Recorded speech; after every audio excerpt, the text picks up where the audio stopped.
আসসালামু আলাইকুম রহমতুল্লাহি ওয়া বারাকাতুহু। প্রিয় দিনী ভাই ও বোনেরা, আজ আমরা ঋণ বা কর্জ থেকে পরিত্রাণের আমল নিজে শিখব, আমল করব এবং অন্যান্য ভাই বোনদেরকে শেখার জন্য ভিডিওটি শেয়ার করে দিব।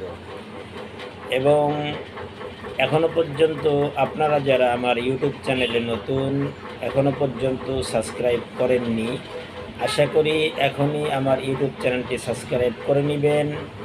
এবং একই নামে আমার ফেসবুক পেজ আছে, SK space Masum space TV -2023। আশা করি এখনই ফলো করে নেবেন। এই জন্য নেবেন যে আমার প্রত্যেকটা ভিডিও যেন আপনার কাছে নোটিফিকেশন যায় এবং আপনি নিজে শিখতে পারবেন, নিজে শেখার সুযোগ হয়ে যাবে এবং অন্যান্য ভাই বোনদেরকে শেখার জন্য আপনি ভিডিওটি শেয়ার করে দিতে পারবেন সওয়াবের আশায়। আশা করি বুঝতে পেরেছেন। সূরাতুল আল ইমরানের আয়াত 26।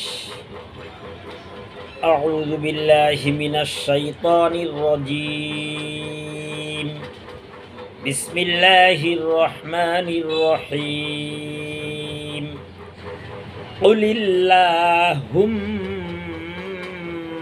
মালিকাল মুলকি তুতিল মুলকা মান তাশা। শেষে হামজা উচ্চারণ করতে হবে। ওয়া তানজিউল মুলকা মিম্মান তাশা ওয়া তুইজ্জু মান তাশা ওয়া তুযিল্লু মান তাশা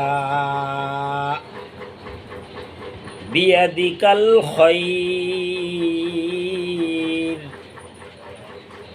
ইন্নাকা আলা কুল্লি শাইইন কাদির। এই শাইইন যদি বলেন শাইইন তাহলে ইয়া হয়ে যায়। এজন্য প্রত্যেকটা হরকতের উচ্চারণ সঠিকভাবে, প্রত্যেকটা হরফের উচ্চারণ সঠিক মাখরাজ থেকে সঠিকভাবে উচ্চারণ করাটাই হচ্ছে সহি শুদ্ধ করে পড়ার নিয়ম। আমি আবারও পড়ছি।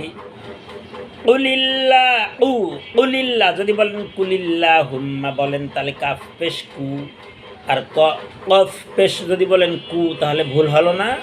এতটুকু নিজে খেয়াল করতে হবে। অতএব যে ভাইয়েরা কুলিল্লাহুম্মা পড়ে আপনি বলেন সে কি সঠিক পড়ে না ভুল পড়ে। কুলিল্লাহুম্মা মালিকাল মুলকি তুতিল মুলকা মান তাশা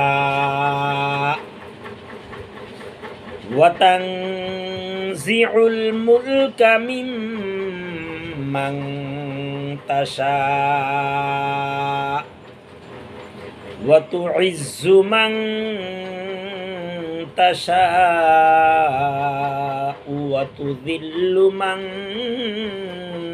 তাশা